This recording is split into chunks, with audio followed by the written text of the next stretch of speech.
Encounter is brought to you by the Broome County Council of Churches, where we connect compassion with needs as we inspire growth with dignity.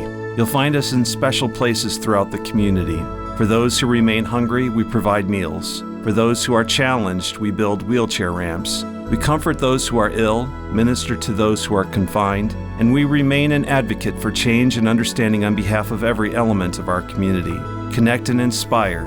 Encounter the Broome County Council of Churches. Good morning and welcome to this week's edition of Encounter. I'm Jeff Kellam, the Parish Associate at the Union Presbyterian Church in Endicott at the corner of Liberty Avenue, where I grew up, and Main Street in the Union District. We're going to be talking today about everything from electric cars to gardening to composting and recycling and solar panels and earth care in general. Many church traditions have a hymn called For the Beauty of the Earth, which sings of the wonders of creation. There's a newer hymn by Carolyn Winfrey Gillette, who's a local pastor at the First Presbyterian Union Church in Owego, a book called Songs of Grace, which includes new hymns for God and neighbor. The hymn is called The Earth is the Lord's, and I'll sing it for you now. Oh, wait, don't leave. I'm not going to sing. Let me read it as poetry. The earth is the Lord's and the fullness thereof. Creation reminds us, O God, of your love. By grace we are learning as year leads to year. We're called to be stewards, your caretakers here. Your rainforests nurture the world that we share. Your wetlands give animals shelter and care. Your coral reefs cradle the life of the sea. You've shown us in love what a good world it can be. Then there's this verse of confession. Too often, O God, we abuse your good earth. We fail to remember its beauty and worth. We take from creation much more than we need. We threaten your world through indifference and greed. Carolyn Winfrey Gillette's hymn. Our guest today is with Presbyterians for Earth Care. He's also the co-stated clerk of the Presbyterian Susquehanna Valley, Chris Berger. And Chris, you've been on before. Yes. And yes. We've talked about your carbon footprint, which is pretty amazing. Remind us what a carbon footprint is. Well, a carbon footprint is anything when you burn fossil fuels that releases carbon into the air, and that, of course, has contributed to what is now known as climate change. I actually call it climate disruption because I think that captures it even better than climate change. Yeah. I don't release a lot of carbon, do I? Excuse me? I don't release a lot of carbon into the air, do I? Well, we all do.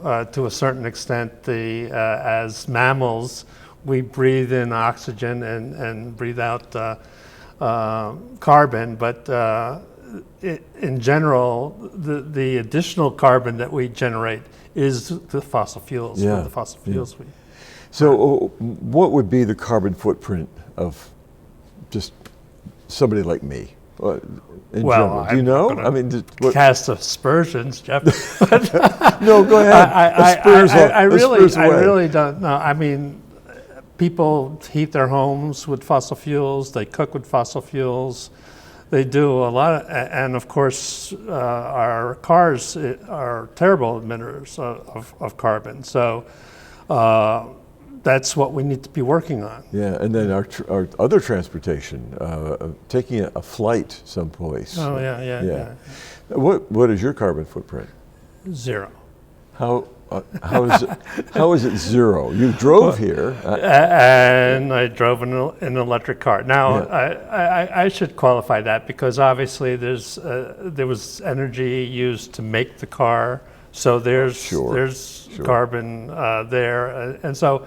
It's hard to avoid completely, but we've worked very hard, my family, to basically get our house all electric. I mean, the most viable way to get to close to 0 is electrify everything in your house, and then make sure your electricity is generated with renewables, solar, wind, hydro, things like that. Right. And that's what we've done.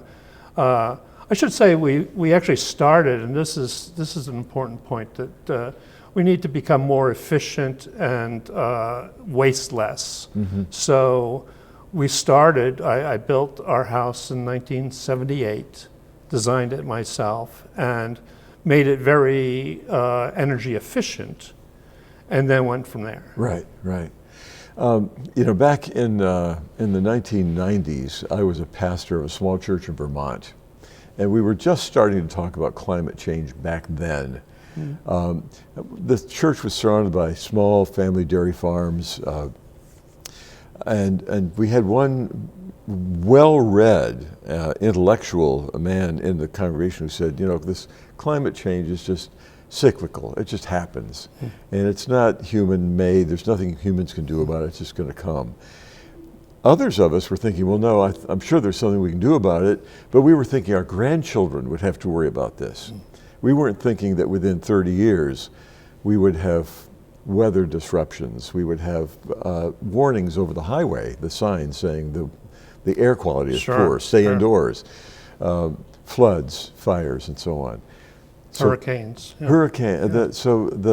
Everything seems to be more intense and more dramatic, and this is climate disruption, as you say. Yeah, and as you say, some people have known this was going on for a good long time. I can remember I was part of a group called Eco-Justice, and we were talking about this stuff back in the 70s. Yeah. So it wasn't like we didn't know about it, but we ignored it for a long time. We denied it for a long time. Yes.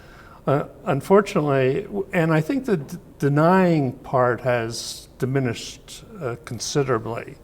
Unfortunately, we're in an age of what I refer to as urgency deniers, which in a way results in the same thing, inaction. And we've frittered away all that time that we knew about it but denied it. Yeah. So we really don't have the luxury anymore of not doing anything about it. Yeah. Well, it's a global issue.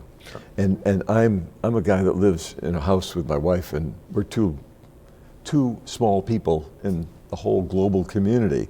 So you think, well, what can I do? This must be something industry has to work on. This has to be something that government has to work on, world leaders. But there's not much I can do. Yeah, well, actually, I talk a lot about our zero waste and our zero fossil footprint, and really our inspiration occurred on the first Earth Day back in 1977. What was it? 77, 78? Yeah, something like that. But and a lot of that was being said, people were protesting, saying the government should do more and industry should do more, companies should do more. And not that we disagreed with any of that, but we were saying, well, what's our personal responsibility here? Yeah. And that's what got us thinking. We thought, well, what's our biggest impact on the environment? And we came up with, well, it was the waste we were producing and the energy, the fossil fuels we were using. Yeah. So from that point on, we worked at it. We didn't get to zero waste overnight. We didn't get to zero fossil footprint overnight, but I describe it as a journey. Mm-hmm. And a journey always starts with the first step, right? Right. And so we began that journey, and gradually we got down to zero waste. Basically, the last time we went to the landfill with actual putting anything in it was 1992. Oh my gosh.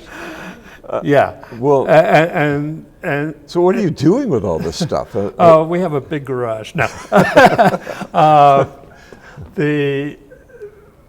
Basically, all the waste we've been producing since then fits in a grocery bag, if you can believe it. Yeah. So it's not zero waste, but pretty darn close. So we must be talking about recycling here? Recycling and composting, Okay. and avoiding what you can't recycle and compost.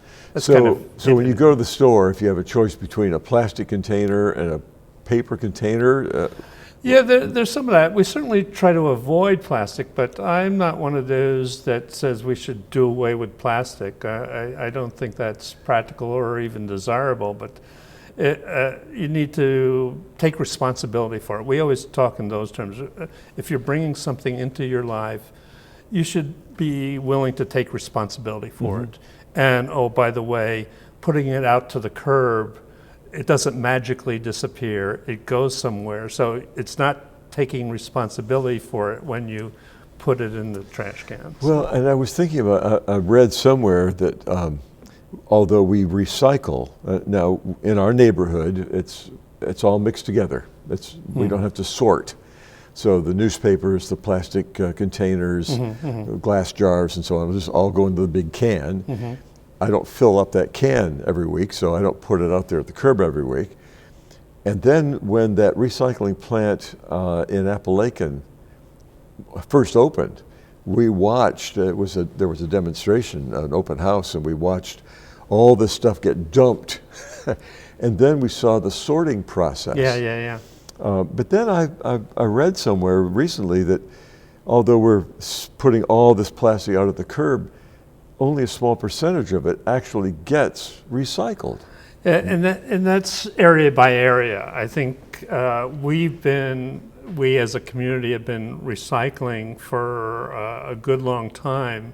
So all the waste haulers in the area have well-established markets.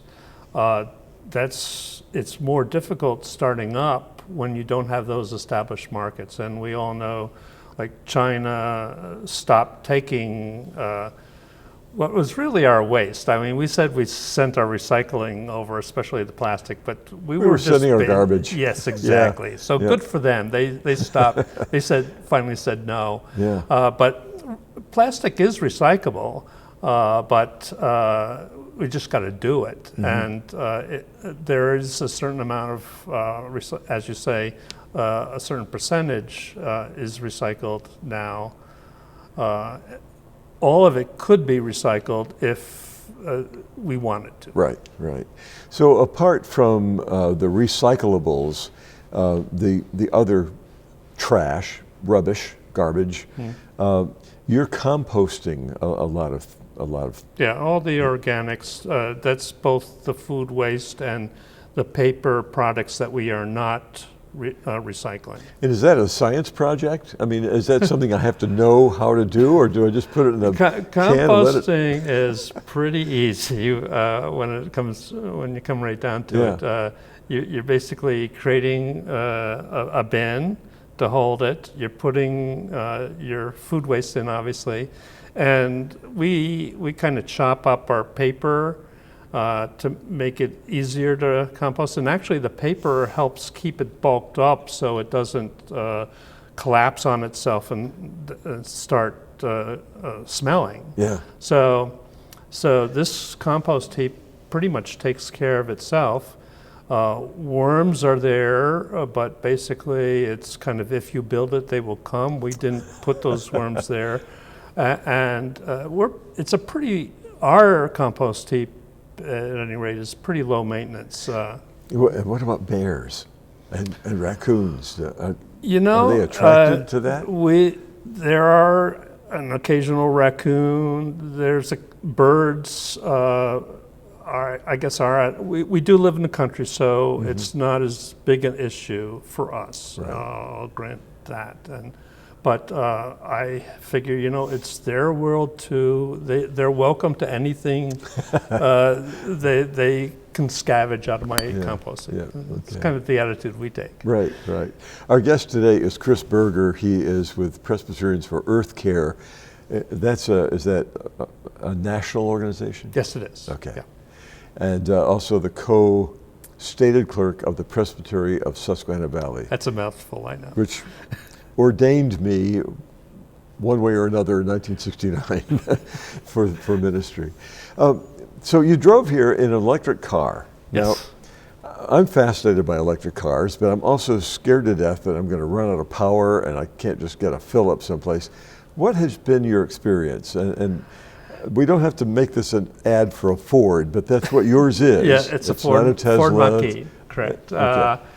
But we got it in 2021, so it's coming up on a 2-year mark here. But It has 230-mile range, which is actually on the low side just 2 years later, because it's been increasing tremendously very recently. But when you think about it, that basically, and we have a charger at home. Mm-hmm. So we are basically starting out every day with 230 miles to play with. Right. That gives us a 100-mile range to get out and back every day. Yeah. And in our view, anything over 100 miles is a road trip. Now, Sure.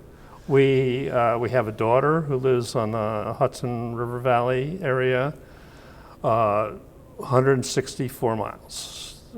We can drive there easy. And then I simply plug it into, actually this car, you can plug it into a 110 outlet. It'll take a while to charge that way, Yeah. but so when we first went down there, that's what we did. Most houses have an outdoor outlet, and we plugged it in. And No, you say it takes a while. Is that overnight, or is it a day, or? yeah, well, 110 is more like 16 hours. Okay. But a home charger, I can charge it up in about 6 hours. Yeah. And then your public chargers, your fast chargers out there, they're more like 20, 30 minutes. And that's, when we go to our other daughter who lives up in Old Orchard Beach, Maine, that we're stopping along the way, but that's a 6-hour trip, so we tend to stop to eat anyway. Sure.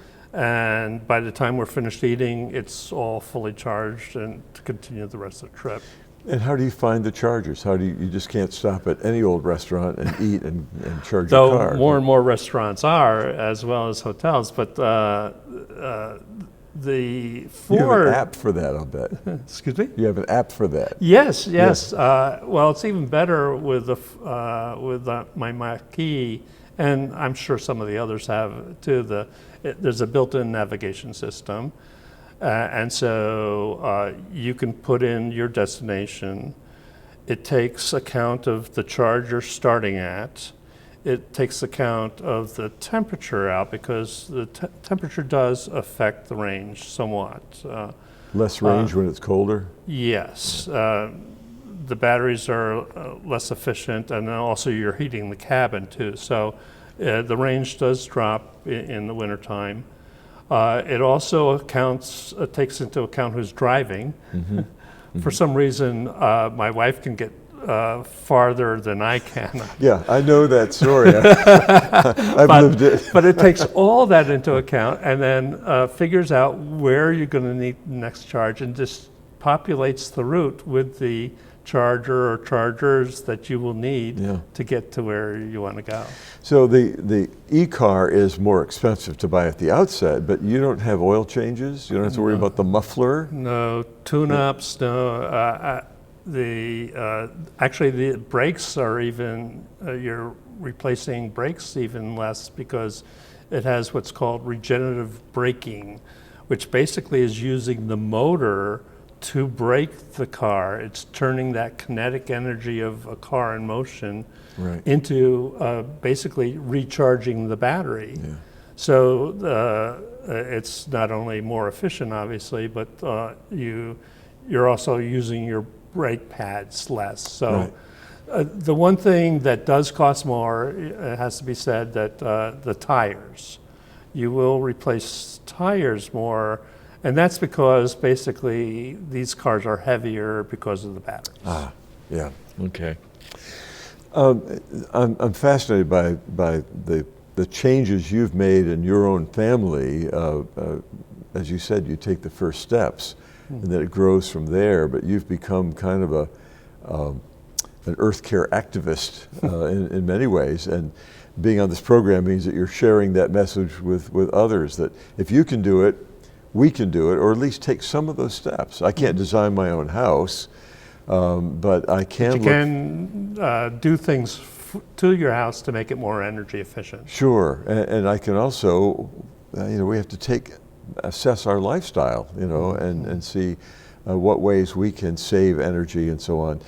But so do churches, so do religious communities. I noticed that the Unitarian Church in Binghamton has made some changes. They've done a wonderful job. And then I think churches can take assessments. There can be energy assessments of buildings to see. That's exactly right. There are programs that the churches can take advantage of to do their own energy audits.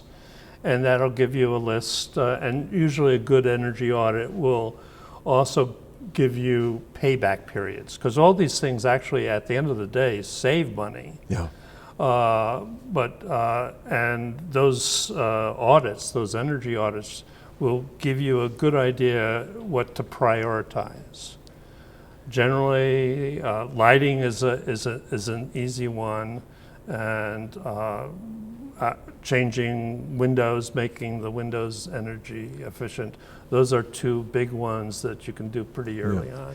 And there are some loan programs, I think, to help churches do this.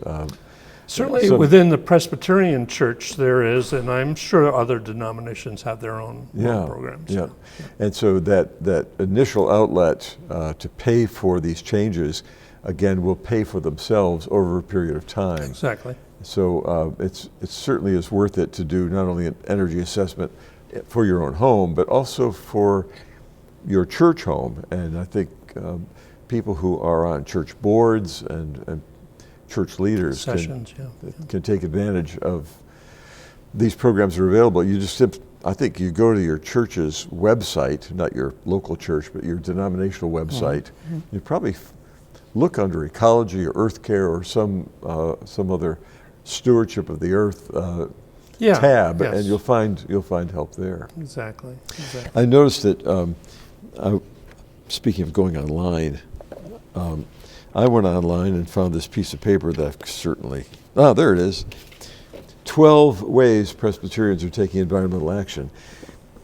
And this is not just Presbyterians. I mean, Methodists, Episcopalians, Lutherans, Catholics. Every human being should be paying attention to this. Taking environmental action. Number one is recycle. Mm-hmm. Number two is gardening. And you mentioned that at the outset, or maybe we did this in the conversation in our long rehearsal before we went on the air. But you started with the garden and growing some of your own food. Promoting not so much anymore, unfortunately. Promoting environmental stewardship. That is, the earth is the Lord's and the fullness thereof, but we are the stewards of it. We are the ones who take care of it. Well, not only that, but we're a part of it. We would not exist without all this support structure, if you will. Yeah. But I think that's a big concern I have, is people really don't get that we are a part of this ecosystem, and without it, we're not. Yeah. We basically don't exist. Yeah. And we're not going to destroy the planet. Like I keep on using the example, well, Venus is a planet and it's existing very nicely out there, but you would not want to raise your family there. So it's not the planet that we're destroying, we're basically destroying ourselves. Yeah, I was going to say the opposite of that is the planet destroying us. If the planet gets... we are creating conditions where it's going to be more and more difficult for us to exist. Yeah. Other animals and plants will exist. They did before us, they will after us. Yeah. Well, that's depressing. And so we get to number 4, make lifestyle changes. We've been talking about that throughout the program. Conduct energy audits. We've done that. Go solar. Mm-hmm. You have solar panels. Yes. Okay. Engage in local efforts. Yeah. And that's banding together the things that we can do for encouraging one another or sharing ideas and working together locally to support, I guess, wind farms, solar farms. Yeah, like I'll just use our recycling as an example. We were recycling before there was the infrastructure there supporting recycling. but I was very much a part of the initial effort to get recycling in this community. And that has made our lives so much easier, and obviously made it easier for other people, because not everybody carries that passion and concern into their daily lives. So we need to make it easier for people to do this just as a matter of course. And so it's important to be advocates for that support structure. Right. Yeah, we take our cans and bottles, that 5-cent deposit, and there's a receptacle that some scouts are using. They want to go to Philmont, so they're raising money for Philmont. So we take all that stuff and put that in that Good box, fundraiser. and so everybody wins. It's perfect. Interfaith organizing is another one way that we can take environmental action. Yeah, the church in general should be more prophetic in this space. Why aren't we at the forefront of speaking out for God's creation? Yeah, it's good theology to do that, theology in practice. And I think there's also an organization called Interfaith Power and Light. Yes. And I love the title because of the various levels on which you can interpret that. Well, it can actually help your church get into solar energy. Yeah. So I don't know, as a result of this conversation between you and I'll probably go home now and start doing an assessment of looking around the house and seeing what we should be doing to change in terms of composting and recycling. But I hope that our audience has gotten a sense of that too. Our guest has been Chris Berger. Chris is the co-stated clerk of the Presbyterian Susquehanna Valley, but in terms of today's program, he is with Presbyterians for Earth Care, which is our denominational, workforce, strategizing. People of the same, with this concern, working together. Yeah, thank you. Perfect. So thank you not only for the interview today, but for what you're doing to set an example, and I'm looking forward to going out in the parking lot now and looking at your car. My pleasure. Yeah, I'll bet It'll be fun. Enjoy showing that off. Also, I want to look at the finding common ground is one of the other 12 ways. I'm not sure we covered them all, but our common ground is the earth. The earth is the Lord's, the fullness thereof, but we are those who appreciate the beauty of the earth and want to hold on to that as it holds on to us. Thank you for joining us for the Encounter program. It's produced by the Broome County Council of Churches. Our thanks to WBNG TV for the studio and the airtime, and also to the Town Square media stations for carrying our program on the radio. Our thanks to Spectrum Cable carries the program at 12:30 on Sunday afternoons. And for all of the programs that you see and Encounter, they're available on the Broome County Council of Churches website. So you can go there, Google it, and you'll find it there. I'm Jeff Kellam, thanking you for being with us on Encounter, and we'll see you again next week. In the meantime,